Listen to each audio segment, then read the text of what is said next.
Good morning, church. I know I don't know everybody. The church has grown to a size where that's become much more difficult.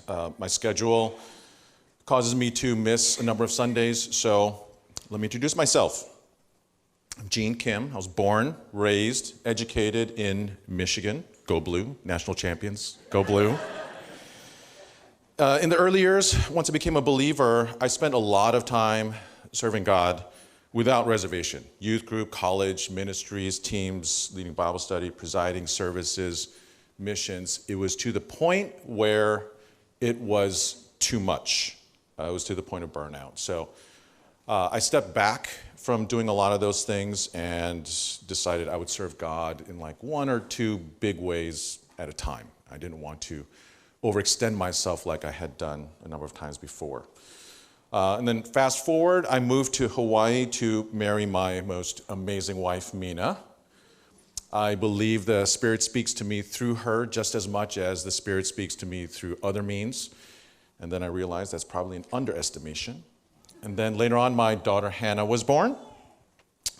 After that, we moved to the Promised Land, Irvine, California. And here, Mina and I decided we wanted to find a church where we could commit to, grow roots, grow up in, and just get very involved in and invest in. After a long search, we landed here at New Life, at the time, New Life Mission Church. And we took New Life 101, we became members, did the baptism class. Hannah was baptized by Pastor Jeff. She was like 3 years old, I think.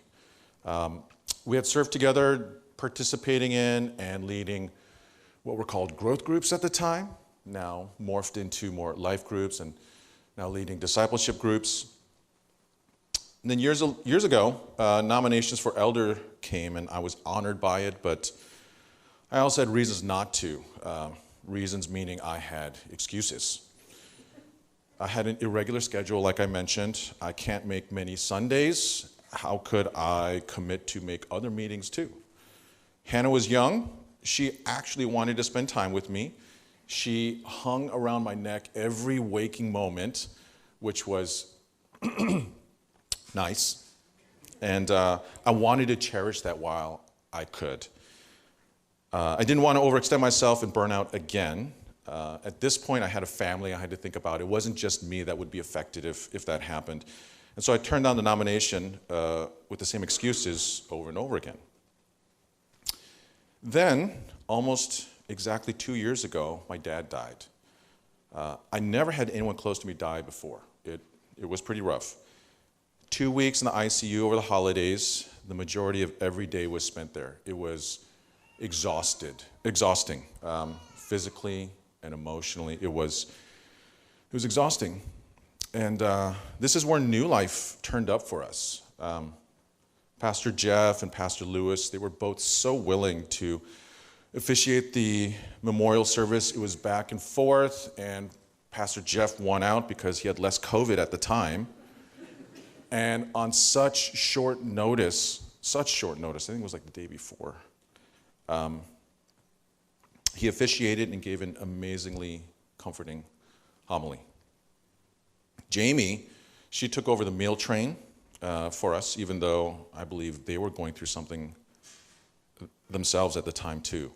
The meals kept showing up nonstop. Even before the meals, there were some sisters who shared their family Christmas dinner with us because we couldn't. There's so many prayers, cards, words of comfort. People helped us with the memorial service. People helped us with the funeral. This church gave of themselves for us. Now, when God called me again via elder nominations, I reflexively went through my reasons again. My schedule. Turns out it's changing to something far more regular. In my work, this just doesn't really happen. And that in and of itself was pretty much a miracle. And Hannah, my dear Hannah, she just turned 13. She's a wonderful teenager, but teenager nonetheless. And she doesn't need as much daddy time as she used to. In fact, what she needs now is some space. We still have a great time together, though, and I'm the one now that comes to her asking if she wants to hang out and play. I ran out of excuses. God seemed to be gently removing them. And of course, I was reminded of New Life giving of themselves for us, for me, and I want to be there for New Life. I've been here for over 10 years now. This is the longest I've ever been at a church as a believer. Mina and I were looking for a church to be a big part of our lives. Now I'm giving more of my life to be a greater part of the church. Thank you.